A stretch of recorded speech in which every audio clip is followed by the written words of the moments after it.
Assalamu alaikum. Qanday? Yaxshisiz? Sizmi? Assalamu alaikum hurmatly Kun Желеси каналынын көрүүчүлөрү, мекендештер, амансыздарбы, сак саламатсыздарбы, кандайсыздар? Кутмандуу кечиңиздер менен. Өткөндө мен анон суроо жараткан элем YouTube'дан. Рамис Жумабаевга барамын.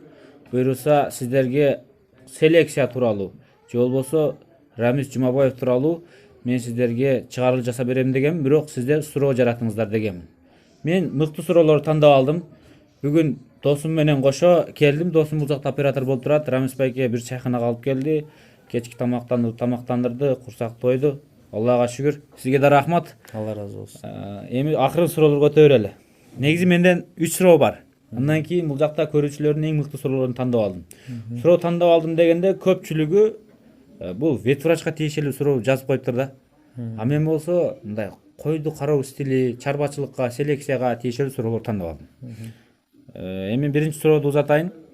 Негизи менин таанышым боюнча сиз эми Кыргызстанда эмес, Орто Азияда эң атактуу фермерлердин бири Рамис Жумабаев. Арашан койлору менен таанымал. Андан кийин түштүккө таанымал Шерой деген аргымак бар го, Ала тоодо Ташимайлы башып чабат. Ушул кишиден чыккан. Демек бул киши жылкы менен да жакшы ооруйт, селекцияны туура кылат. Жылкы боюнча дагы көзүңүздөрдүн астына кысып койсоңуздар, күзүндө келип үлүшүнөн алып кетиңиздер, же болбосо тайларынан көрүп, кыскасы эсепке алып койсоңуздар болот. Эми баштай берейин, Рамис байке. Мен эми сиз деле тааныйт экенмин да, өзүңүз деле. Эми бул Рамис Жумабаев бул жашоодо ким, канча бир тууган, үй бүлөсү кандай, кимдин баласы, ата энеси ким дегендей, негизи бул жашоодогу өзүнүн кесиби ким, кантип фермер болуп калды, ушул боюнча өзүңүз кенен маалымат берип өтсөңүз. Ушу биринчи суроо ушул болсун. Ассаламу алейкум. Менин атым Рамис. Атамдын аты Нурадил, апамдын аты Атыркүл болот.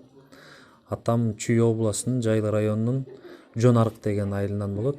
Биз ушу Жайлы районунун тургуну болобуз. Апам болсо Кеминден болот, Кемин районунан, Кичи Кемин айылынан. 4 бир тууганбыз. Мен үчүнчүсү болом.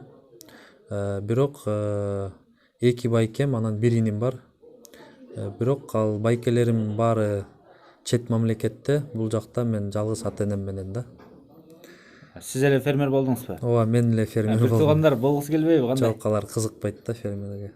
Эми билип бүттүк. Экинчи суроо мындай болсун. Менин кезектеги суроом туугандар. Эми мындай кандай десем, мындай фермер болуш да кыйын да. Эми бул ийгиликке кантип жеттиңиз? Ким түрткү болду? Мындай жылкыларды, мындай койлорду ушу кантип ийгиликке жетиштиңиз? Өзү кайсы жылы баштагансыз негизи ушу Арашан койлорун өткөндө? Эми негизи атам болду эми булга түрткү болгон. Айыл жергесинде да туруп калдык, Жонарык айылында. Анан кийин Кара-Балтага көчүп келдик, Новониколаевка деген айылга. Анан кийин 3 классымда атам мени чоң апама айылга, Жонарык айылына, өзүм ошол айылдан болом. Чоң апаңа жардам бер, мал караш деп, мени 3 классымда ошо чоң апам колуна берди. Чоң апамдан ошакта айылда окуп, ошактан кой карап, уй карап, ат минип, ошол жактан кызыгуу башталды да. Ага чейин эмне шаардык болуп жүрдүңүз беле? Жок, ага чейин ошо Новониколаевкада мектепте окуп жүрдүк. Эми бирок ал жакта мал жок болчу. Баягы ПГТ деп коет да, поселок городского типа дегендей сыяктуу да. Бирок негизи айыл эле да эми өзү. Бирок мал жок болчу да ал жакта, биз мал кармачы эмеспиз. Малдын баары айылда болчу, Жонарыкта. Анан ошол жака чоң апамдын үйүндө жашап жүрүп, ошол жерден кой айдап, жылкы минип, уй айдап жүрүп, ошо малга кызыгуум ошол айылдан башталды 3 классымда. Бир туугандарыңыз ошон үчүн кызыкпай калып, сиз кызыгып калдыңызбы? Ошондой мүмкүн окшойт. Анткени улуу байкем уже студент болуп калды ал кезекте. Андан кийинки байкем ал лицейде окуп калды, анан аяктан бүтүп Турцияда окуп бүттү. Ошентип эле баары туш-туш болуп калып, мен ошо болгон кызыгуум мал менен калды да. Эми мондай суроого токтолоюн, Рамис байке. Эми мурунку чарбаларыңыз кандай болгон билбедим. Сизди көпчүлүгү 80 кочкордон бери карап жакшы тааный баштады да. Анан сизде азыр канча баш коюңуз бар, чарбаңызда кандай жылкылар бар? Мен билгенден Бастау деген атактуу айгыр сизге келди дегендей төлөй ала баштадыңыз андан, Анан менин көрүшүм боюнча сизде да өтө жакшы жылкылар бар да. Мен көрүп кеткенмин. Шеройдун бир туугандары бар дегендей. Эми кайра эле Арашанга токтолобуз. Эми азыр өзүңүз айтыңыз, канча баш коюңуз бар? Бул койлорду кантип кылдадыңыз? Адашкан жылдар болдубу? Негизи ошолорду бир тактап кетиңизчи. Эми бул койду ошол айылда жүргөндө жездем дагы себепкер болду. Атам мини ферма ачып уй кой багып баштаган. Ошондо 98-жылы 97-98-да кантта жездем бар, ошол Маадан Аксакалдын короосунан бир козу кочкор алып келип, ошол кочкордон башталганда, эми ал кочкор ушундай чоң болду. Айылда андай чоң кочкор жок болчу да. Анан ал кочкорду көргөндөн кийин баягы койго көз караш ушу өзгөрдү да ошондо эле. Анан ошондон баштап кочкор тандап, улам сайын кочкор кошуп отуруп ушул күнгө жеттик. Азыркы күндө менде 170 туар кой бар. 45 козу уже токтуу болуп калды. 2021-жылкы козулар бар. Алардын баарын ошол азыр 98-жылдан бери улам кочкор кошуп, оңдоп ушунча убакытка келип токтолдук да. Анан кийин адашканда ошо бир жолу адаштымбы десем болобу. Бир Тажикстандан келген кочкор коштум да. Чистый таджикский. Гисарбы? Гисар, ооба. Бирок ошондо айырмасын көрдүм. Ал баары бир кичинекей болот экен, туулгандан баштап өскөнүнө чейин кичик болот экен да. Мисалы алар бир болжол менен 4-5 кило туулат. Арашандар болсо 7-8, бир 10-12 килограммга чейин козу туулганда эле ошого чейин барат да. Баары эмес, правда. Бирок ошондой учурлар да кездешет.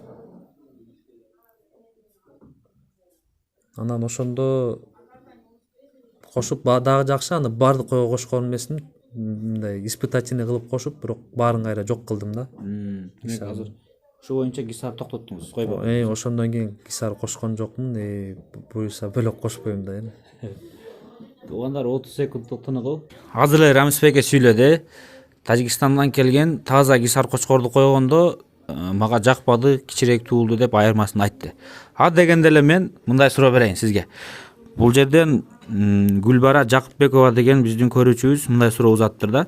Гисар менен Арашан койлорунун өзгөчө айырмачылыгы эмнеде дептир. Көбүнчө эки парадан тең куйруктары чоң көлөмдүү болот. Өзгөчө болгон айырмачылыгы барбы дептир да мындай. Бир көргөндө кантип айырмаласа болот экөөнү?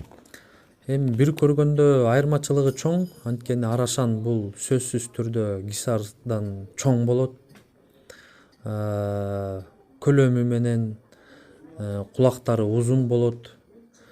Буттары да жоон болот, узун болот. Анан куйругунан дагы айырмаласа болот, анткени гисарлардын куйругу чынын айтканда Арашандыкынан жакшы, анткени алардыкы тик болот, белде жатат да, алардыкы ачык. Арашандардыкы кичине ылдыйраак болуп турат да. Көлөм менен эле айырмаласа болот да. Негизи мен мисалы көп короодо айланган адам катары айта алам. Арашан мындай тазалыгы менен дагы көбүрөөк өзгөчөлөнөт экен, мындай адам сүйкүмдүү өзүнө тартып турат. Анткени мойну узун, кулак узун, сөөктөр узун болуп. Анан ушу суроого жанаша кылып айтайын эми. Арашан койлору бул негизи ушу Арашанды билбеген адамга Арашандын параметрлери кандай болот эми? Негизи азыр банитировкадан өтүп атат. Негизи ушул боюнча Арашан канча типке бөлүнөт дегендей, минималдуу размерлери канча болуш керек деген суроо болдум да сизге. Жакшы, ооба көп киши ушул суроону берет. Негизи Арашан банитировка азыр болуп баштады. Ал иш жүзүндө ашып жатат. Азыр микрочип коюп, ар бир койго плем карточка берилип, удостоверение малдын ээсине берилип жатат. Негизи койдун негизи 85 сантиметрден жогору болуш керек. Кулагы 18 сантиметрден жогору болуш керек. Андан кийин экстилерде коет, дене түзүлүшүнө да жараша болот да. Эгерде андан кичинекей болсо, ал уже арашан коюна кирбейт. Анан кийин арашан кою элита первый, биринчи, экинчи, үчүнчү класс болуп бөлүнөт. Элитага мисалы 90 сантиметрден өйдө, кулагы 20дан жогору, куйругу тик, буттары түз, эч кандай ак, кара пятналары жок, таза түстөгү өңдөрү элитага кирип калат да. Негизи көлөм боюнча дагы талапка жооп бергени менен, эгер жанакы ак ар кандай өңдө болуп калышы мүмкүн, ошолор тазалыгынан жооп бере албай калат, Жооп бере албай калат, алар брак болуп келет да. Келет, бирок брак болуп жазылып калат да. Брак дейт буганда. Эми кайра мындай суроо болсун. Токторбек Мустафа уулу деген биздин бир көрүүчүбүз мындай суроо калтырыптыр да. Буда эки суроо бар экен. Биринчи суроосу азыркы эле суроо, эми арашан менен гисардын айырмасы эмне депчи. Эми экинчи суроону айтайын. Арашан койлорунун ооруга чыдамдуулугу кандай дейт. Эми мен ушу ооруга чыдамдуулугу кандай дегенге жараша жайытта, табиятта, негизи табигый жерлерде, тоодо, жайлоодо кандай жүрөрүнү мен сизге дагы кошумча суроо кылып коеюн да, ушу Токторбек агабызга кошочу. Дагы бир айырмачылыгын эми айтып кетейин арашан менен гисардын. Мисалы, арашан кою выставкада бою 98 сантиметр болду, Кара-Балтада өткөн презентация порода болгондо. Эң чоң ургач кой. Ургач, высота холки 98 сантиметр. Эми андай гисар кою жокко да. Мисалы 2020-жылы Арашанда өткөндө бою 95, салмагы 132-133 килограмм болду. Тирилөй салмагы. Бул өтө чоң да, өтө чоң. Аны жанына коюп көрсө, ар бир киши уже көзү менен эле айырмаланат да. Анан ошо көп группаларда обсуждение болгондон да мен бир ролик жасагам Сусамырдан. Ошо YouTube'да бар болсо керек, ошону ачып көрсөңүз, ошол жерде бүт салыштырып, бүт тартып көрсөткөм да гисар менен арашанын айырмачылыгы. Анан кийин Тоют маселесине келели. Тоют маселеси боюнча ар ким ар кандай кармайт. Мисалы эми Бишкекте, шаар ичинде жайлоосу жок болгондуктан көбү стойловый кармашат. Сарайдын ичинде круглый год кармашат. Кошумчаласам болобу? Мен мисалы үчүнчү 2 жыл мурун мага мындай маалымдама келген да. Мунун десем анти арашан деп койсом болот да. Мындай мага биринчи ушинтип уккам да мен. Арашан бул жайытта жүрө албайт, гисарандан жакшы бул стойловый, жайында туруп калган режимдеги кой деген да. А мен ушинтип 1 жыл көз карашта жүрдүм да. Менин оюм где-то 1 жылдан өтүп калды. Арашандан чындап 2020-жылы ноябрда болсо керек эле. Ошо мезгилден кайрадан карай баштадым, анан оюмду өзгөрттүм да. Ошон үчүн мисалы мен сизди айтайын, сиз өзүңүздүн практикаңызды айтыңызчы, сиз койду жайында кайда карайсыз, кышында кайда карайсыз? Меники жайында айтып кеткендей эле Сусамыр жайлоосуна барабыз. Ал жак менин сарайыман ошол бара турган журтума чейин бир 150 чакырымды түзөт. Ал 150 чакырымдын ичинде Бишкек-Ош жолундагы төө ашуусун ашып өтөбүз. 3200 метр деңиз деңгээлинен бийиктикте турат. Аны көбүңүздөр билесиңиз окшойт. Андан нары дагы бир топ жол жүрүп, өзүбүз турганыбыз где-то бир 2-2,5 миң деңиз деңгээлинен өйдө жерде турабыз, журтубуз. Койдун оттогон жери ошол 3,5 миң метрге чейин барып бийиктикте оттошот да.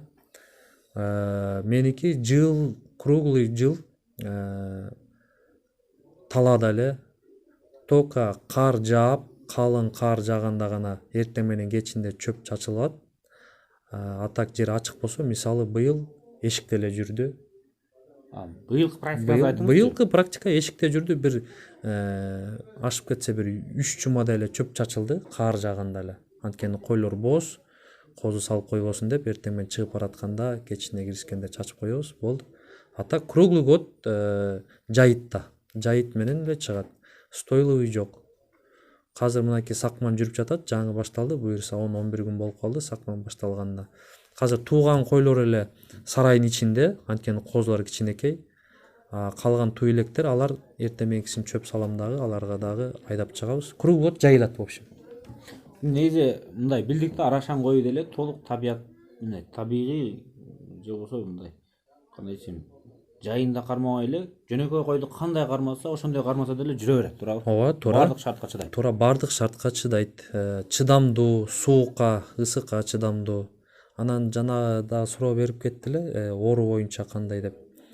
Эми оору боюнча жөнөкөй эле койдой, даже андан деле бышыгыраак деп койсо болот. Эми дагы бир суроо Рамис байке. Адилет Алиев деген агабыз суроо калтырыптыр. Ассаламу алейкум, мен Нарындан болом дейт. Нарында суук арашан кой суукта кандай болот? Айырма болобу дейт. Чүй менен жаңы баштоочумун дейт. Мисалы бул айтайын деген нарын менен чүйдүн климатынан айырма болобу, нарындын суугуна чыдайбы деген максатта жазыптыр да. Жаңы баштоочумун дейт. Нарында көбөйүшүндө аракеттенип жатам буйруса дейт. Нарынга баргансызбы? Ооба, Нарынга баргам. Нарын менен суу самыр бирдей эле болсо керек негизи. Эми бирдей эле, почти бирдей эле, эки жактан өтө суук. Өтө суук. Бирок көлдө жетегизге чейин ак суудун тоолоруна чейин мен бардым кышында, арашандарды көрдүм. Бирдей эле бийиктикте болсо керек. Ооба. Кандай көз карашта сен нарынга дегенде? Нарынга айырмасы жок. Бул койлор өтө чыдамкай. Суукка да, ысыкка дагы айырмасы жок. Нарындан деле көнөт, көбөйтсөңүз болот. Нарындан быйыл көп алып кетишти. Козу кочкорлор, ургачыларын алышты. Баштагандар көп нарындан.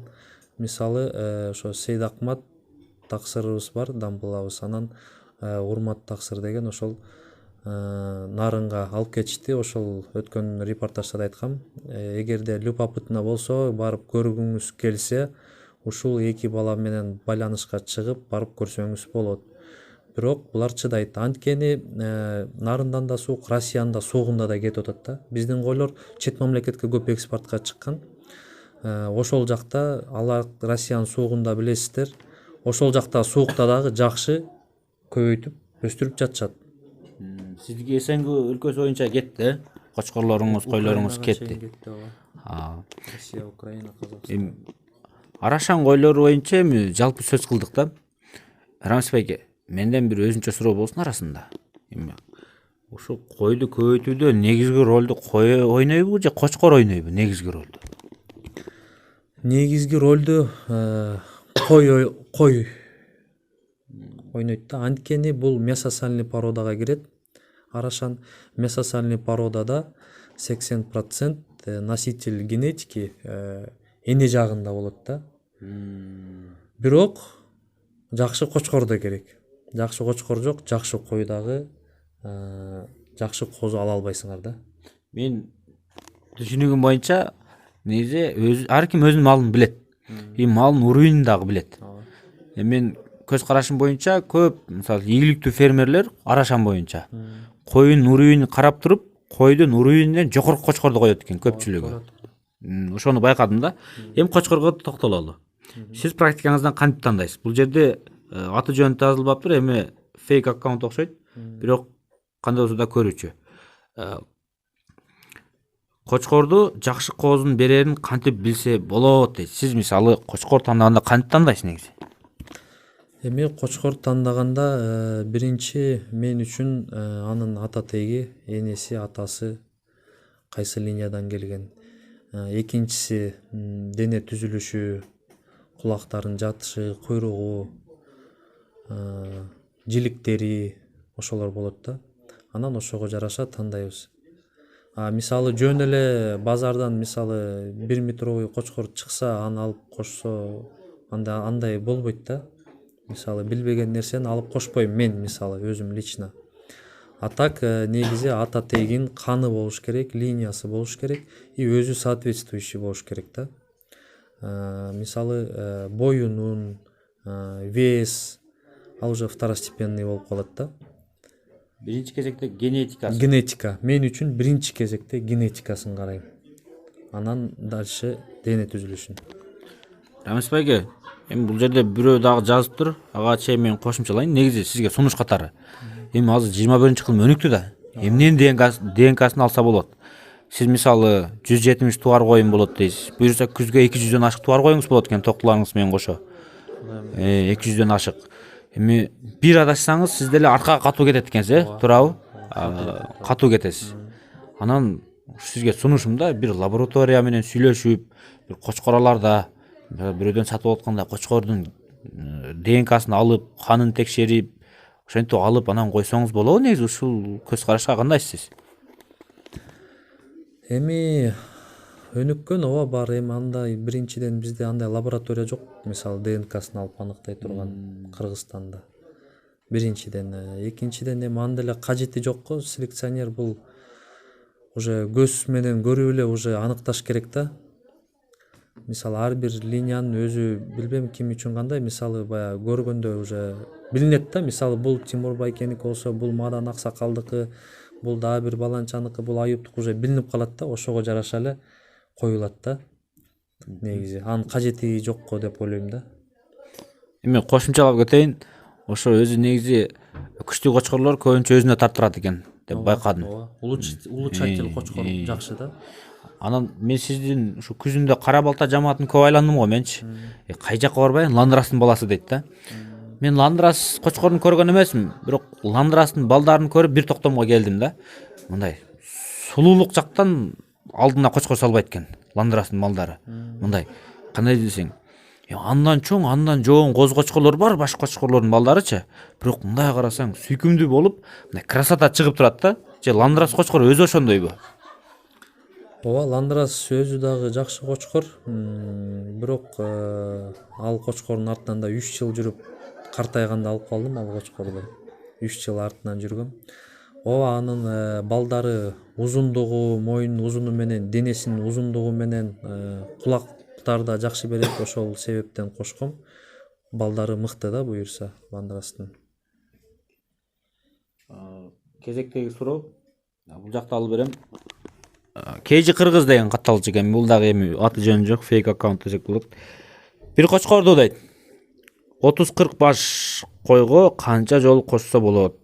1 жыл колдонобу, же 2 жыл колдонобу, же сөзсүз жылына кочкор алмаштырыш керекпи? Бир кочкорду канча жыл койсо нормалдуу болот деп суроо калтырыптыр да.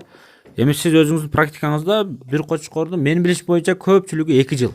Өзүнүн кыздары чоңойгонго чейин, ургач токтулары. Мисалы эгер шарт болсо ургач токтулардын бөлүп коюп деле канча жыл койсо деле боло берет деген ойдомун. Негизи сиз өзүңүз бир кочкорду канча жылга чейин колдоносуз?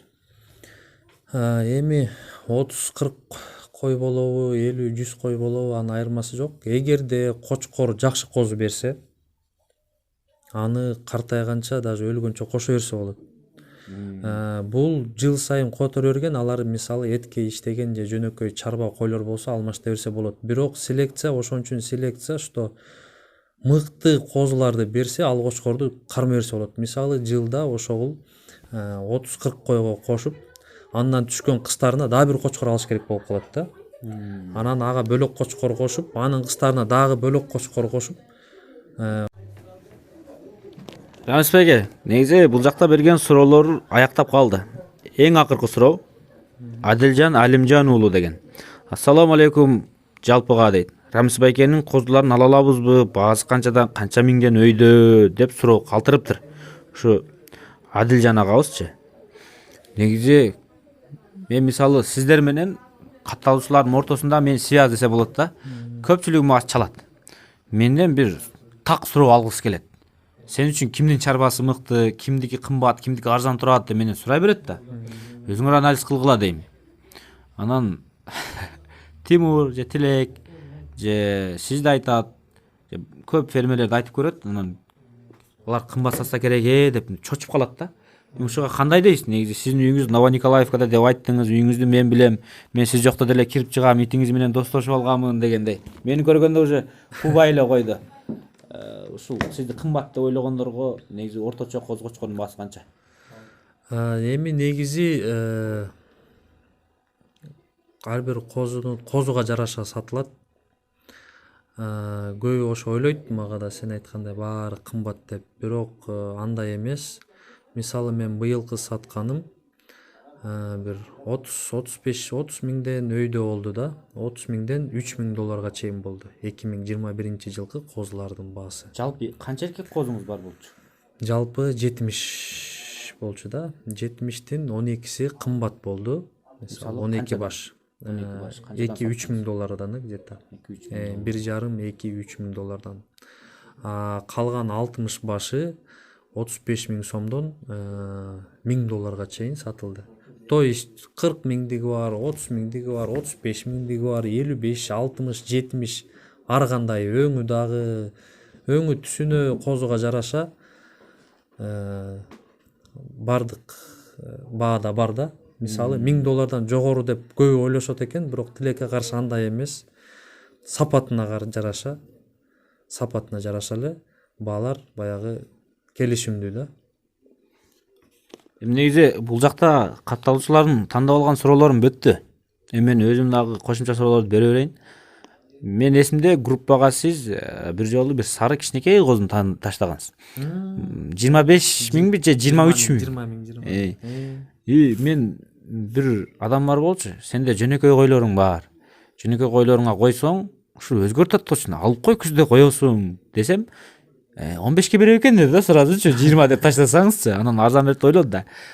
Хотя 18ге ал, мен сүйлөшүп берейин десем макул деди да. Кайра WhatsAppка кирсем, сиз группа уже продана деп жазып койдуңуз да. Анан мен ошондо бир ичим ачышып калган да. Кандай дейсиз? Эми негизи арашан дегенде баарын эле арашандын азыр баасы чындыгы айтканда спрос көбөйүп кымбаттап кетти. Эми чарба кою барлар деле толтурда Кыргызстанда. Ошолор эми кандай кадам жасасын, бир өзүңүздүн оюңуз боюнча айтыңызчы. Ошол мисалы анти арашан көз караштагылар да көп. Арашан жөн эле булар өздөрү эме кылып кымбаттатып алды депчи. Эми коросуна алсаң эң жакшы кой 7-8 миң сомдук, же ал этке жарабайт, же мыкты эт бере албайт, же мыкты козу туй албайт де. Мындай чарба көп Кыргызстанда. Ошолор кандай кадам ташташ керек? Гисар алып койгону жакшыбы, же арашанга өткөнү жакшыраакпы?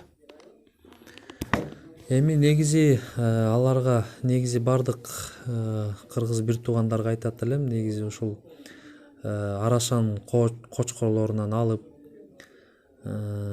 канчалык жакшысын алса, ошончолук жакшы козу туулат, ошончолук бат койдун сапаты өзгөрүлөт да. Бирок көп киши өтө кымбат баада ала албайт. Жана мисалы 50 миң, 30 миң, 40 миңдик деле козуну алса, ошол деле козулар оңойт чарба койлорду. Жөнөкөй чарба койлорду, мисалы нарын жергесинде өтө көп кой, чарба кичинекей, таласта көп өтө. Мен Алайда да өтө көп көрдүм. Алайда да көп, ооба, Алайда да көп.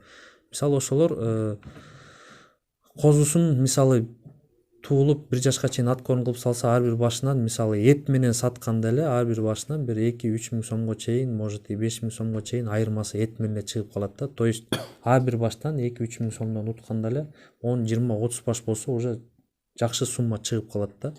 Тактап айтканда, мисалы сиздин 30-40 миңдик кочкоруңуздан же башка арашан кармагандардан алса, бөлөктөрдөн бирде 50 чарба кой болсо, ошону койсо, анткени анын чарба коюнан сиздин кочкорлордун уровени жогору турат да, оңойт, Ооба. оңойт, буйруса. Буйруса. В любом случае оңойт. Жаман болбойт. Жаман болбойт. Ошодон туулган козулар менен эски өзүнүн козуларын салыштырганда баары бир этке чапкан чакта деле 2-3 миң, 3-4 миң, 5 миңге чейин айырма берет. Айырма болот, ооба. Мисалы көп сандагы койго койсо, ошолор көп утат. 50 баштыкыны чапканда деле 50 жерде 3 ал 30-40 миңдик кочкордун 2-3 эсе актап салат. Актап коет, ооба. Актап коет. Тең туура. Бирок мен дагы көп өзүм катталуучулар чалып сурайт да. Неге кымбат сатышат депчи. Сен неге кымбат деп атасың дейм да. Анан мисалы бүгүн бирөө чалды мага. Менде чарба койлорум бар. Бир 50 баштай бар деди. Анан мага арзаныраак кочкор таба бер деди да. Мисалы неге арзан тандап атасың? Арашан кымбат дейт. Канча миңдик кочкор керек десем, 30-40 миңдик кочкор керек деди. Мен айттым, 30-40 миңдик кочкор сени жыргатпайт дедим. Эми ачыгын айтканда, эми 50 коюң болсо, хотя бир 2-3өсүн сатыңыз дагы, бир 1000 доллардын төгөрөгүнгө же 50 миңден жогорку бир кочкор алыңыз. Ооба, туура. 40 койду туулдурганда деле сиз 40 койдон 2 миң сомдон, мен минималный эсеп менен айттым дагычы. 40 койдун козусунан 2 миң сомдон жокорку баа бергенде деле аралаш туулгандары 80 миң сом болуп атат да. туура Кочкордон көп 1 жылдык расход менен кошо актап салып. актап коет ооба. Бул уже сандан сапатка өтүү да туугандар. Ошон үчүн мен сандан сапатка өтүңүздөр десем, мени да жаман көрүп атты. Арашандын баасын сен кымбаттаттың, ал бул депчи. Мисалы түшүнгөндөр түшүндү дагы, спрос көбөйдү, кымбаттады. Туура, Рамисбек сизге келип бирөө 30 миң сом баа берейин деп ниеттенип, 30 миң сом берейин деп атса, бирөө келип 35 берсе, сиз деле ошого бересиз да, мисалы үчүн. Ооба. Ошол сыяктуу туугандар. Бирок мурунтан эле ушинтип сатып келгенсиздерби же айрыкча быйыл эле көтөрүлүп кеттиби? Жок, чынын айтканда эмне үчүн кымбат дейт, анткени айтып коеюн, бул жер эми 1 жылда болгон жок бул нерсе, 2 жылда да эмес, 5 жылда эмес, бул жыл көп жылдык эмгек. Көп жылдык эмгек. Мисалы, эми мен өзүмдү мактай албайм, бирок могу кантта Мадан Аксакал, Тимур Байкебиз, мисалы анын Раматылык Апек деген атасы киши казы болуп кетти. Ошолор мына мисалы 78-жылдан бери ушул ишти угулап келатат. Бул канча жылдык мээнет бар да бул жерде. Ар бир жакшы нерсе кымбат турат. Аттын деле жакшысы кымбат, машинанын деле жакшысы кымбат. Ошондой да. Бирок арзан деле тапса болот. Ошон үчүн баалар кымбат да негизи, жакшысы. Сапаттын баасы кымбат болуп. Сапаттын баасы кымбат ооба. Акылбек Жуматаев деген биздин YouTube көрүүчүбүз мындай суроо калыптыр, Рамис байке. Эми биз бир нерсе кылгандан кийин баары бир мындай кирешесин ойлойбуз да. Киреше чыгашасын. Акылбек мырза мындай суроо калтырыптыр. Салам алейкум. Менде мындай суроо бар. Мисалы 10 кой бар. Алар менен кантип жакшы кирешеге чыгам? Кантип $1000, $2000 козгочкорлорумду сата аламын дейт. Кантип ушул негизи 10 кой менен, мисалы 10 кой болбосо дагы бир аз акчасы менен ушун кой алып, кантип жакшы сапатка чыгып, кантип жакшы козгочкорлорду сата баштаса болот? Канча жылда жетишсе болот негизи, сатып алып жетишсе. Селекция менен эмес. Эми негизи ошол 10 кой кандай кой ошондон суроо башталат да туулуп. Мисалы мен айтайын, $1000 кой болсун. $1000 кой болсо, жакшы кочкор болсо, $1000ден $2000 чейин жөн эле сатат. Сатат. Кочкорду аябаш керек. Кочкорду аябаш керек, ооба. А көбү баягы бааны угат дагы ойлойт, бир 30-40 миңге кой алсам, анан жакшы кочкор койсом, баласын $1000, $2000 сатат деп. Жок, ал тилекке калышы андай болбойт. Эгерде жөнөкөй 10 кой болсо, мынакей ушул суроо берип аткан адамдыкы, ал деген жөнөкөй кой болсо, аны оңдош үчүн бери жагы 10 жыл, эгерде 10 жыл бою жакшы кочкорлор менен иштесе, анан ошондо бир $1000, $2000 сатса болот да эми. Бир где-то бир 7 жыл, 10 жылда, андан кем эмес. А эгерде койлорду $1000, $1,500 алып, бир $10,000 чукулдук жакшы кочкор койсо, ал $1000, $2000, $3000 чейин деле балдарыбыз кетип калышы мүмкүн. Бул демек Койдун сапатына жараша, ургачы кой менен кочкордун сапатына жараша. азыр эми акчалуулар да көп да, жакшысын алайын деп. Мисалы мен артыман менин жердешим Бактажы, сиз көрүп атасызбы? Рамисбекке канча жыл кой сат дедиңиз, Рамисбек мисалы Бактажы $13,000 кочкор алды, жаңы баштоочу. $1000, $1,500 койлорду алды. Да эми бул мен үчүн сыймык да. Ошо кишичи мен айылдашым болуп туруп.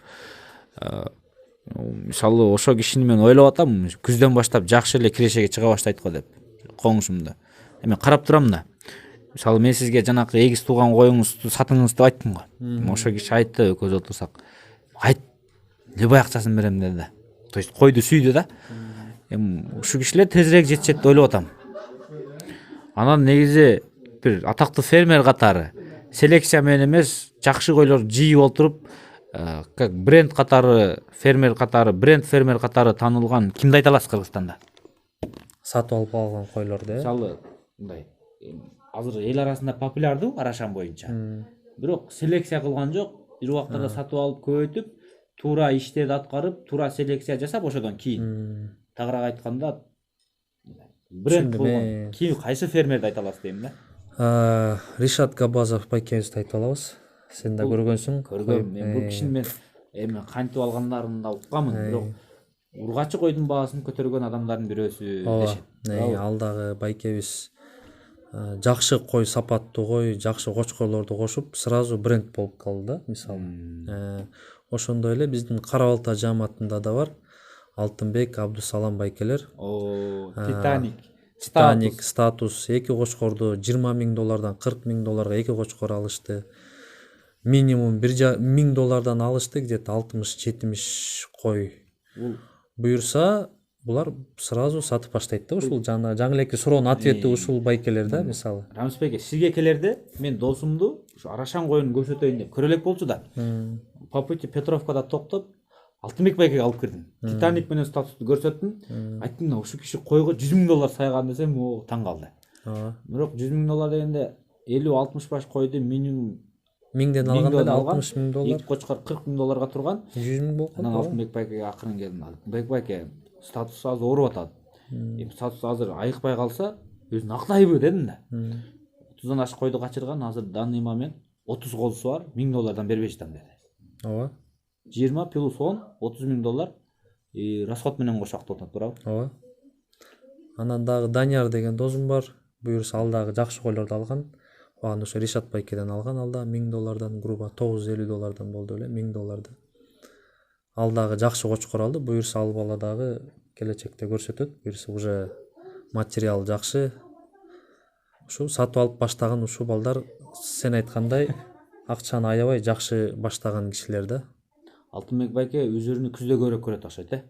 Буюрса аз калды Алтынбек байке. Козулар чоңоюп, эң алды 3 айлык болуптур. Ооба. Мен азыр бир аз тоyuттан кыйналып атат экен, ачыгын айтканда. Бирок эптеп эртең жаз келип күзгө өтсө Алтынбек байке анан Алтынбек байке болот да, мындайча айткандачы. Көптөн бери Көлдөгү Тилек байке. Тилек байке деле ошондой кылган. Ооба, Тилек байке дагы мен билишимче, мен точно билген кишилерим айтма, так Тилек байке да жакшы койлорду сатып алган, убагында ооба. Жакшы азыр рекорд баалар менен сатып атат. Өтө жакшы. 12 000 Ургач доллар. койлорду ооба. 8 миллион. 7,5 000 доллар. Ооба, миллион сомго 12 000, 13 000 доллар болуп калабы. Тилек байкеде мен сүйлөшүп турам Тилек байке менен. Өткөндө чалдым да. Тилек байке, продажа эмне болуп атат десем, жаңы туулган козуларды сатып алып кетишип атат дейт. Канча сатып атат десем, 3 айдан кийин бөлүп берем, келип акчасын төлөп бромдоп кетип атат дейт. Анан азыр сатайын десең туула турган коз жок калып атат дейт да. Ошол сыяктуу да тууганда. Тилек байкеге мен ноябрь айында барганда баштаганыма 5,5 жылдын жүзү болуп калды деген. Кече жакын эле экен да. Ооба. 2015тен кийин баштаганмын деди. 2015тен кийин баштаган болсо кече жакын эле экен. Бул Рамис байке, Тимур байке, Мадамин аксакал, Аюп аксакал качангылар. Ооба. Эми мен алардан кийинмин да, алар биринчи баштаганда. Бирок эми сиздер эски да көп болду да силер. Көп болду. Бирок ушу Ришат Габбасов, Данияр байке, Тилек байкелер сиздер менен бирдей эле сатып атат баатын турат. Менден да жогору сатып атат. Мындайча айтканда. Мисалы Ришат байке да. Действительно товар ошого стоит. Өтө мыкты. Тазалыгы боюнча, параметрлери боюнча. Негизи суроолор бүттү туугандар мына. Акылбек агабыздын суроосу менен токтоттук. Бул жакта жабалы. Негизи Арашан боюнча татыктуу эле суроолор болду окшойт туугандар. Арашан эмне кой, доход кандай, алып кандай барыңыздар, билдиңиздер. Ачыгын айтканда хейтерлер да бар бизгечи. Арашанды мен сен кымбаттатың алып. Мен адамдарга маани бербейм. Негизи сиздер сандан сапат койдуңуздар, жакшы кочкорлорду издеңиздер. Чарба коюңуздар болсо жок дегенде ошол кочкорду алып чарба койлорго коюп, жок дегенде акырындан жашаңыздар. Эми чарба кой менен канча жылда жетишет жакшы ийгиликке, селекцияга. Туура азыркы учурда кыйын Арашан кочкорлор көбөйүп кетти. Ошол кочкорлор менен канча жылда жете алат? Эми мисалы кайсы регионда, мисалы Нарында барып көргөм, Нарын жергесинде өтө майда да койлор. Аларга бир 15 жыл, 10 жылдан жогору да, 10 жылдан жогору деп койсом болот. Чүйдүн даже чарба койлору жакшы да, мисалы салыштырмалуу Нарын, Алайга караганда чүйдүн чарба чүйгө бир 7 жылда жакшы кочкор мисесе 5-7 жылда оңоп коёт. Нарын жергеси көп иштеш керек мисалы. Мен көргөндөн да. Жакшы кочкорлор менен иштесе. Кой боюнча эң акыркы суроолорду берейин. Азыр 21-кылым заманбап кылым, техниканын кылымы. Качан сиздер ушу негизи жылкы уй, айрыкча уй Кыргызстанда уже жасалма уруктандыруу жакшы өнүккөн. Эмне үчүн койдукун эч жерде жакшы көрө албай жатам. Бул кой боюнча биринчи жасалма уруктандыруу менен уже жакшы иш алып барган бул Пардабай агам болду. Дорпелерди алып келип, азыр уруктандырып атат жасалма. Кочкорлордун уругун алып сактап койгон. Жакшы дорпел кочкорлордун. Эми качан башкасын айтпайын, сиз жасалма уруктандырууга качан өтөсүз негизи? Кудуретиңиз качан жетет? Буга деле жакшы эле акча керек болсо керек. Эми мен билишим боюнча сизде деле ар нерсеге кудуретиңиз жетсе керек. Качан ушул багытта иштейин деп атасыз? Жасалма уруктандыруу боюнча лаборатория. Жакшы суроо. Ооба. Эми Кыргызстанга караганда коңшу Казакстан мамлекети бул жагынан өтө өнүккөн. Кубаныч Мыктыбаев. Мисалы Кубаныч Мыктыбаев, анткени анда маточный поголовьясы койлор өтө көп. 3,5 миңге жакын окшойт. Плюс кочкорлор өтө кымбат кочкорлор, 30 миң, 40 миң долларга чейин. Бир кочкор менен 1000 баш жасалма уруктандыруу кылат да. Бул абдан негизи жакшы нерсе. Анткени естественный путь менен кочкор кошсо, кочкор 1000 башты токтото албайт. Анан сен айтып атасың, ооба бул абдан туура. Буюрса, эми мен дагы буюрса муну ишке ашырыш негизи өтө кыйын эмес да, ишке ашырыш. Анткени бул өтө деле акчаны көп талап кылбайт. Бизде бир гана пока специалисттер пока аз. Именно койду. Уйда өтө көп, ооба. Уйдукуна өтө көп. Койдукуна пока мисалы Жайыл районунда жасайм деген киши пока көрө элекмин да. Мен сураштырдым. Илгери кылчы, азыр кылчы эмес деп, бирок аны деле практикага жөнөтүп үйрөтсө оңой эле дейт, үйрөнсө болот дейт. Жана сасуу дивар приборлорун алыш деле бул өтө деле көп акча кетпейт. Аны ар бир эле киши кыла алса болот. Буюрса 1-2 жылдын ичинде Кудайым буюрса аны менен иштесе болот. Сиздин өтөйүн деген ниет барбы? Кудайым буюрса ооба жакшы кымбат кочкор алсак, койлордун баарын ошо менен каратканга ниет бар. Ошондой эле жакшы кочкорлордун жаңы айтып кеткендей спермаларын сасуу диварга сактап коет деген менин да ойлорум бар да. Жидкий азот менен тоңдуруп. Көп кийин колдонушу мүмкүн, э? Ооба. 10 жыл, 20 жыл айырмасы жок. Балким ошо кыйын кочкорлордун кийин уруктугу деле керек болоттур да. Керек болот эмес, керек болот, сөзсүз түрдө. Мисалы, ушу жасалма уруктукту албай коюп жабыртаткан азыр кыргыздарда алатоо ую бар, туура менин билишимче. Уруктугун сактабай коюп азыр алатоо жок. Жок. 100% таза алатоо жок. 40-30% илгертен бери калып калгандар бар. Ооба. Ушул сыяктуу туугандар. Анан эми суроо, Рамис Жумабаевден качан эми атактуу кочкорлор чыга баштады Шарпейде? Бул максатта барбы, планда барбы?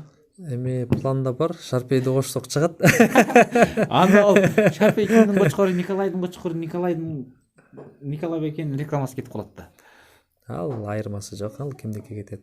Николай Байкеники кетет, Тимур Байкеники кетет. Ал мээнет кылып иштеп чыгарышты да булар. Ол ошол заслугага стоит. Кудайым буюрса чыгат, Кудайым буюрса дагы мынакей канча жыл болду, мисалы баары ойлойт, айтат эми баягы сен бүттү, жеттиң деп. Жок, мен дагы жете элекмин, еще дагы минимум 5 жыл Кудайым буюрса иштесек, анан ойлогон ой максаттар кичине ишке ашат да. Дагы 5 жыл селекция керек да мага дагы буюрса. Эми Аман эсен болсок. Бомба суроо берейинчи, бомба. Муну мен бир суроо бергем да, атактуу Лачын Ниязовдоргачы. Мында көп суроо болгон. Бойка кыйын айгырбы, Шторм кыйын айгырбы депчи. Анан эми караса Штормду чабып атат. Шторм жаман деп койсо чаба албай калат. Анан чын-чынына келгенде Бойка аргымак эң кыйын аргымак. Ошол сыяктуу сиз үчүн Кыргызстанда эң кыйын фермер ким өзү Арашан боюнча? Же фермерлер? Именно кой эпе чыгарган, Арашан боюнча. Арашан боюнча. Фермер же болбосо фермерлер сиз үчүн? Мен үчүн эми Тимур Байке деп эсептейм. Анткени койлору бир кылка абдан көп жакшы кочкорлор чыкты. Баягы эле фактыга такалып. Андан кем эмес Мадан аксакалдар. Булар дагы абдан көп жылдан бери мээнет кылып, эң жакшы, эң мыкты кочкорлор чыккан. Мен дагы эле колдонуп жүрөм аксакалдын кочкорлору менен. Анан жаңы баштагандар деле көп. Андан кийин, то есть мисалы Данияр деген байкебиз бар. Мухаммед байкебиз бар. Данияр байке 10 000 долларга коз кочкор саткан, Коз кочкор саткан. Мухаммед Шарипов абдан көп мурунтан бери тоже. Анвар Новопокровка мисалы. Бизде Хусейн байке деген бар Жааматта. Тоже илгерки биздин кой баккан Мурат байке дегенибиз бар. Манделер көп да, негизи мурунтан бери баштагандар дагы. Мондай мен деле ачык суроо бергим келет да, Рамис байке. Мен деле башым айланып калды. Эң башым айланганым корабль кочкору да. Эми сиз киришип жүргөн жакшы билесиз да. Бак сиз Тимур Бакеге алып көрбөдүңүз беле? Корабль менден чыккан деди. Мен бооз коюм сатылып тиги Арашандан туулган деди. Абдулла Мухаммед Шариф менен таласка барганда ал айтты, ал менден туулган деди. Анан эми ушу корабль кочкору сиздин оюңузча 100% тасталбаса дагы ушу кочкор өзү кимден чыккан негизи сиздин оюңузча? Кимдин коюну, атасы кандай кочкор? Негизи бул атасы Гоша деген кочкор негизи Тимур Байке туура эле айткан. Тимур Байкенин бооз коюн сатып алган биздин Албек байкебиз, мурунку Бишкек шаарынын мэри Албек Ибраев байкебиз ошол байкенин коросунан туулган. Андан чыгып Александровкага барган да. Харсан деген байкебизге барган. Харсандан кийин Мухаммед Шарипов байкебиз алган. Андан кийин Новопокровкага келген. Андан кийин кайра Мухаммед байкеге барып, андан Кубаныч Мыктыбаев агабыз алып, анан ошол жактан Казакстандан өлдү да өзү корабль. А так негизи кой кочкор Тимур Байкенин коюнан чыккан да корабль. Мен ушинтип айтып жүрөм аны. Сизден туура эле айтып атасың да. Анан эми Рамис байке баардык Арашан дегенде корабль дестет. Корабль кочкор ушунчалык төлү жакшы берет беле? Ооба, жакшы болчу, ооба. Особенно кыздарын өтө жакшы берчи. Бүгүнкү күндө деле ошол линия карма болуп келатат. Кораблевский линия дейт да, каерге барсаңчы, бирок өтө көбөйүп кетти. Түшүнүш да кыйын болуп калды. Түшүнүш да кыйын болуп калды. Корабль жок жерлерде деле азыр Кораблевский дейт. Бирок ачыгын айтканда өтө мисалы бир колусунда алган болсо бар 50-60 айына коет, андан 30 эркек чыккан болсо ал да өзүнчө тарап ушинтип сет болуп өтө көбөйүп кетти да. Көбөйүп кетет. Ошон үчүн баары Кораблевский линия деп калды. Эми негизи корабль өзү мыкты кочкор болчу, действительно мыкты кочкор болчу. Аны мен анда деле студент кезим Александровкада жылкы издеп жүргөм, ат чабышка таптаганга алайын деп. Анан ошол жерге барганда айтып калдым, ошондо айтып калдым да, жакшы кой болсо койда көрсөткүлө, кочкор да калам, койго да кызыгам деп. Анан коро кыдырып баштадык Александровканын ичинен. Анан 1 2 3 5 корого кирдик. Анан айттым, жок булар койлор жарабайт, жылкы эле издей берели десек. Анан ошол жерден балдар туруп телефон чалып айтты, бир жерге барып кел, ошол жер сага жагат деп. Анан жок, барбайм, көрдүм силерде жакшы кочкор кой жок экен дедим. Десем, жок, ушул жерге барсаң жагат деп, болбой уговорили. Макул, барайын деп барып ошол жерден корабльды көрдүм эң биринчи жолу. Ал кезекте корабль деген деле аты жок болчу. Анда 1 жаш 6 айбы, 1 жаш 7 ай кези. Кимдин коросунда болчу? Ошондо Харсан деген байкебиз бар. Александровкада. Ошол Харсан байкенин коросунда экен. Вот ошондо кочкорду көрдүм. Ошол кезекте канча жыл азыр так айта албайм. Бирок 50 000 сомго ошондо бооз бий алып аткам да. 50 000 сом. Бээ дегенде жакшы бээби, орточо бээби? Эми базардын жакшы бээси да.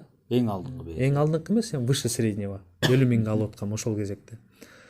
Мисалы азыр чоң кочкорлор, жөнөкөй кочкорлор 35-40 000ге сатылып атса, ошол кезекте 8 000, 9 000, 10 000 сом болчу да. Тагыраак азыр базардагы мыкты кочкор 35 000 болсо, ошол кезекте базарда мыкты кочкор 8-9 8тен 10 000ге чейин болчу да, чоң кочкорлор. Эч ким деле алчу эмес ал кезекте. Анан кийин кочкорду көрүп калып эле чөнтөгүмдө 50 000 сом акчам бар болчу. Анан кийин жанымда ошо атымды тандаган Николай деген дос балам бар. Анан кийин кочкорду көрүп калып эле айттым, байке саткыла десем, сатпайм деди. Анан айттым, 50 000 сом берем дедим. Десем, жанымда турган саяпкер дос балам, ал тренерим да болот, ошо аттарымды таптайт.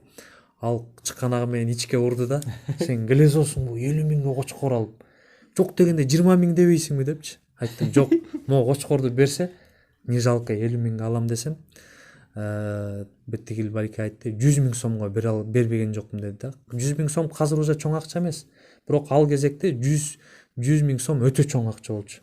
Ошондо ал 112 000 сомго кеткен. Ошондо 112 000 сом, ошондо 3 000 доллар болчу да, курс примерно эсептеп койсо болот ошондо. Ошо мезгилде 34 сом экен да ошондо. 1 доллар 34 сом малында да. Ошондо 3 000 долларга кетти деп, ошондо бум болгон да корабль. Ошентип анан буйрут өзүн ала албай калып, андан кийин балдарын алдык. Тайсан деген кара кочкор Кубаныч байкебизде да болгон, Мухаммед байке, бияктан дагы Кадыр Аяш атам бар, Орто Арк деген айыл, Панфиловский район. Ала байкеме сатып, Аяш атам Мухаммед байке алып, анан Кубаныч байкеге кетти. Казакстандан келип, азыр кайра Чууда Али Баба деген колдонуп жүрөт. Ошентип ал козусун алып калдым да. Кораблдин өзүн ала албай. Өкүнүч бар экен анда. Буйруктан бар. Кийин корабль болуп кеткенден кийин Амилияга трейнерди сакпадыңызбы анан? Ооба да, ошондо эң биринчи рекорд баага сатылды. Кубаныч Мыктыбаев байкебиз $5000 алып кетти ошол кочкорду. Тайсан баласын экөө чогуу алды. Тайсан $3000, корабль $5000 ошол кезекте рекордка болду да. Мына туугандар. Ошентип анан ошондон баштап катуу өркүндөй баштады. А так базарга сатып жүргөндө балдарыбыз болду биздин. Көп нерсе өттү да. Азыр только короодон үйдөн тутуп кетти да кандай? Мен билишим боюнча быйыл кара балтаны мен кыдырганда почти көпчүлүк короодон көрдүм да. Сиз дээрлик базарга өз барбай калганыңызга 5-6 жыл болду окшойт дейм. Андан деле ашкалды. Жок, мында айланып зеригип деле барбай калган 3-4 жыл болду окшойт. Мынтип карайм, барып өзүм интерес, все равно барып карап турам, жылкыны, койду бир карап коем. А так негизи алып чыгып сатпайм да базарга. Сиздикин үйдөн эле тутуп кетет окшойт же. Ооба, үйдөн көбүнчө үйдөн алып кетет келип, ооба. Күтүп, суктанып күткөндөр да көп окшойт. Мисалы, өкүл балаңыз Алмир мырзага эки Ландрастын баласын бергенсиз го. Ооба. Анан айттым да. Бул сизге кантип келип калды десем, менде бирөөсү 1 жумалык, бирөөсү 13 күндүк мезгилинде сатып алып, энеси менен кош алып келип, сүттөн бөлгөндө кайра энесин алып барып бердим деди да. Ошондой кылгансыз? Ошондой кылган. Өкүл балам эле исключение болду. Бирок мыкты кызлар ошо экөөсү. Жакшы буюрса жакшы. Новониколаевкада Алмир деген өкүл мен барып тарткам. Форик деген кочкор бар, Форик деген. Анда Тимур байкеден тандап берген. Ландрастын азыр 2 баласы турат, көп адам сурап атат го, бербей атат го. Ойлонуп турат да, сатсамбы, сатпасамбы деп. Ал сатабы сатпай билбедим туугандар. Негизи бул көрдүңүздөр. Барып кыйын экен. Ландрастын балдарын анан мындай суроо да. Неге ушу дос, таныш туугандарга токтоп подарка кылгансыз? Же сиз бул сизде адат болуп калганбы, же кандай? Эми анткени алар буга чейин жакшы кызыкчу эмес да. Токту эмес, көбүнчө кочкор берем да. Баягы адам көрмөйүнчө анализ кылбайт да. Меникин алып жакшы козу түшкөндө алар да умтулуу болот да. Анан ошонун артынан анан кетет. Кое жок таныштарыңызга барып калдым да. Айтышты да, Рамис мага Төлбашы муну Рамистин коюнан баштап алган депчи. Ооба, андайлар да бар, ооба. Мага деле бир токту бер туугандар. Төлбашы болот буюрса эми. Болду турат да. Болду да, буюрса алдың да. Койдо береке бар дейт, кой чакырат экен, астына алдына 2 коз келген уже. Көп болбой эле. Койдо береке бар. Анан бир суроо. Мусулманбыз да барбыз. Ооба. Зикир, зекет. Чыгарасызбы, чыгарбайсызбы? Чыгарабыз, ооба. Сөз. Кимге берет болдуңуз экен зекет? Эми аны айтыш болбойт го. Ошо сиздин коюңуз экенин билеби ошол адамдар же мындай? Жок, билет. Билет. Ошо союп жеп койбойбу деген. Жок, союшпайт. Билет бирок. Анда азыр адамдар суктанып койсо керек. Рамис койлордун зекетин мага берсе экен. Эми туугандар, өзүңүздөр да көрдүңүздөр. Рамис байке менен келдик. Жарым сааттан өттү окшойт чогулгонубузга. Эми жылкы боюнча сөз кылалычы. Бастауды эми күлүк чапкандар жакшы билет экен. Эми мен күлүк аралашам, аламанга аралашам, жер улак аралашам да. Жер улак, күлүк, 5-5 чапкандар эми бастауды билишет экен. Мен өзүмдүн түштүктүк туугандарым үчүн сизди примерге Шерой деп алам, башка билбесем. Шерой. Качан болду Рамис байке? Сизге мен бирөөлөрдү алып келгем, билесизби? Келгенде биздин кызыл жаалык туугандар болсо керек эле. Баткенде кызыл калып. Баш Шерой хожайын ушул десем, койчу дейт да. Койчу дейт да Шерой десечи. Кene Шеройдун атагы түстө жакшы кеткен, ачыгын айтканда. 5-5те деле атага жакшы кетти да. Бирок үстүндөгү Ташим Айлебашевке кандай баа бердиңиз Шерой чапканына? Мыкты. Мен улакта өтө чоң знаток эмесмин, бирок улакчы досторум бар. Эң жакшы защитник дейт. Анын мингенде көрдүм, ооба жакты, абдан жакшы оюндар көрсөттү. Мындай. Шерой мага чейин биринчи аты Ленин болуп жүрдү эле, кандай? Жок, биринчи аты Гагарин койгон. Гагарин. Анткени 12 апрелде туулган. День космонавтики, анан биринчи жолу космоско учкан Гагарин деп атын Гагарин койгон. Андан ак суу командасы сатып алды. Мен ак суу командасы чабылганда таныгам анычы. Жо аны Белек деген байкебиз сатып алган. Ак суу команданы көтөргөн ал ошо Московский районда. Ал болсо атын Первый деп койгон да. Первый. Кийин Рустам Туналиев бир чапты көчмөндөргө. Көчмөндөргө чапты. Көчмөндөрдө туугандар Рустам Туналиев чапкан билсеңиздер 2019-жылы кичи көчмөндөр Таласта. Эми Шерой болгондо өзү Ала Тоого өткөндө Шерой болду да. Анткени Ала Тоо жаңы түзүлгөндө Шторм эле сүдүрөдү Ниязов экөө. Ал эми коргонууда Ташим Айылбашевдин астында Данчак ат бар эле жерде. Алат кичине кыйналды ачыгын айткандачы. Билинбеді да Ташим Айылбаш. Анан ошо Манаска шерик болсун деп анан бир ат алды, $36,000 ду мындай. Нападениянын аттары өзү 36-га зорго кетет го. Бул коргоочу ат эмнеге мынча болду деп элдер дуулдады да. Анан сатып алып келе Инстаграмга видео чыккан. Ла, первый экен дедим да менчи. Мен сразу таанып кеттим. Анан Шерой чыкты. Бирок куюп койгондой бири-бирине келишти да. Өзүңүз көрүп алып, кандай баа бердиңиз эми негизи? Сыймыктанасызбы ушу мен айгырым эле деп? Ооба, албетте сыймыктанабыз. Бул айгырдын атам экөөбүз отуруп алып көрөбүз. Ала Тоого балет этесизби, кандай? Ала Тоого негизи баягы өзүң ат болгондон кийин өзүң атыңа эле балет этесиң да. Болбосо Сары Өзөн. Болбосо Сары Өзөн. Атак баягы кулун кезинен бери өстүргөндөн кийин атасын, энесин тандап кошуп ошондон ушундай аттар туулганына албетте кубанычтабыз да. Эми сиз айтыңызчы, Шеройду канча жашка чейин кармадыңыз, канча сомго саттыңыз эле? Шеройду негизи 1,5 жаш 2ге почти чыгып калган маалда. Мен 2 жаш деп койсо болот, 2 жашында саттым. $2,000 сатылган. Ошол маалда. Болгон $2,000. Ал кезекте 125 даже ошондой болчу. Ал албады эле чоң болчу, анткени мен көп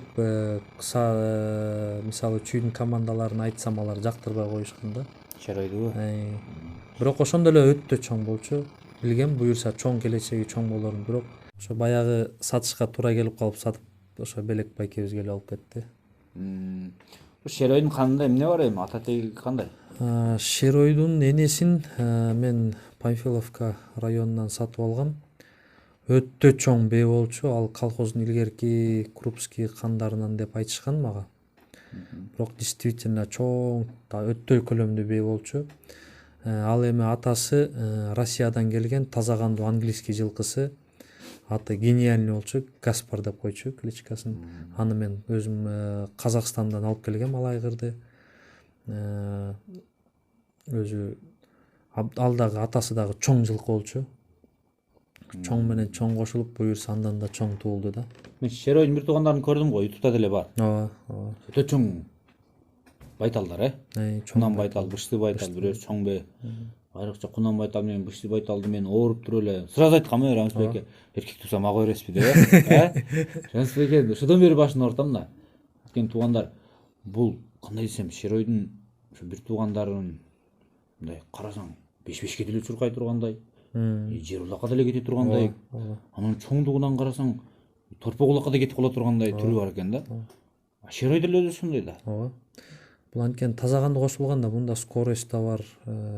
Мисалы жана көбү числовоз менен өтпөй алар чуркаганын эми баягы мактана албайт да. Бундагы сен айткандай көлөм да бар, скорость дагы бар. Өзү чоң болгону менен баягы жеңил жүрөт да булар серону. Англис кан отурган үчүн. Эми ушу Шторм, Алай, Шерой типтүү аргымактар универсал десем болот да. Мисалы Алай аргымагы делечи ушу Шеройго азыр эми кандай десем, Алайдын ордун Шерой басты деп атпайбы? Аламан десең аламан, улак десең улактын түрүнө кетет да. Көкбөрү деле өнүктү дагы ошон үчүн сапаттуу айгырлар керек болуп калып, мына уже чындап кыйын экени билине баштады. Мисалы Кахарман деле күлүк айгыр, бирок чоң балдарын көрө албадым бойкадан башка. Анан бир аз кыйналып калып атат, чын айтканда. Ошон үчүн чоң нерсе экен туугандар. Эми бээлериңиз боюнча сурайын, канча бээ бар сизде? Менде 25 бээ бар.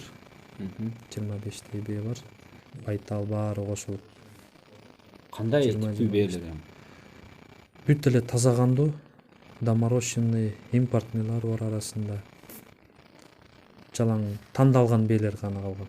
Бастауды айтыңызчы эми, бастауды.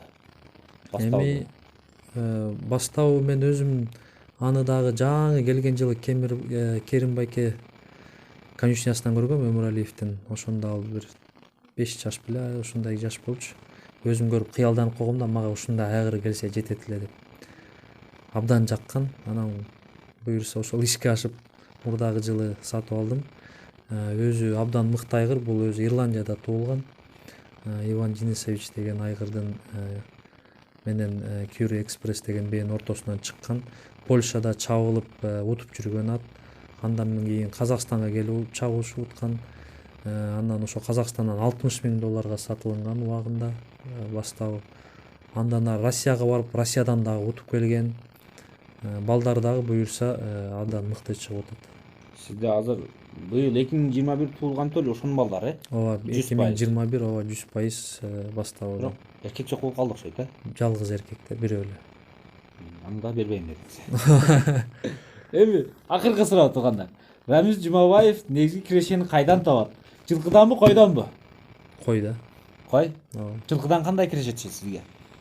Жылкыдан мен негизи жылкыны деле көп деле сатпайм. Жылкыдан киреше түшпөйт деле да. Буюрса, негизи бул селекцияны жасоо, туура жасоо билинип туугандар. Сизге бир пример Шерой. Сиздин короңузда эмнегедир эркек тай анча туулу бербейт экен окшойт, Шерой дагы ошо бээнин жалгыз эркек баласыбы? Жалгыз эркек баласы. Жалаң ургач тууган. Ага чейин андан кийин да ургач туупту. Мисалы 2021 төлөңүздү карасам бир эркек жалаң ургачы, андан мурункулардан деле жакшы эркек төлө албайт экенсиз, Көбүнчө Жок, ага чейинки болгон, бирок алар сатып жердин да. Сатып жерген. Негизи жылкыны деле сандан сапаттуу кармаса, эми кыргыз болгондон кийин баары бир атка көбүрөөк жакынбыз да. Ооба. Жылкынын баасы жакшы бааланат. Мына туугандар. Бул дагы бир далил. Сиздер дагы сандан сапаттуу өтүңүздөр, бул чыгар жыйынтыктадык. Биз сиздерге жарым сааттан көбүрөөк сайра бердик. Эми Рамиз байке, эң акыркы суроо. Ким Кыргызстанда кой боюнча мыкты ветврач? Сизден кийин ошол кишиге урайын. Кимди айта аласыз? Эстафетаны кимге өткөрүп бересиз? Ветврачтар эми Кой тууралуу жакшы билген ветврач. кой тууралуу Каракол шаарында бар Мирлан байке. Ошол байке менимче келип жанагы айланпашка операцияларды кылат. Практикасы өтө көп киши да. Не только кой сыяктуу, кой жагынан эмес, бардык жагынан десем. Рамиз Жумабаевке суроо бериле дегенде эми 80% ветврачка деген суроону берип салыптыр да. Ошондон сураганымда менчи. Алардын да суроонун чечиш керек да. Ооба, ошол байке. Мирлан байке. Баары эле тааныйт байкебизди. Көлдүк байкелер, бизди Мирлан байкеге алып барыңыздар. Суроолорду алып барайлы. Мирлан байке менен буюрса көрүш насип кылган болсун, Иштериңизге ийгилик, чарбаңызга береке. Биз да үйгө кайттык туугандар. Саламатта калыңыздар, аманчылыкта көрүшкөнчө.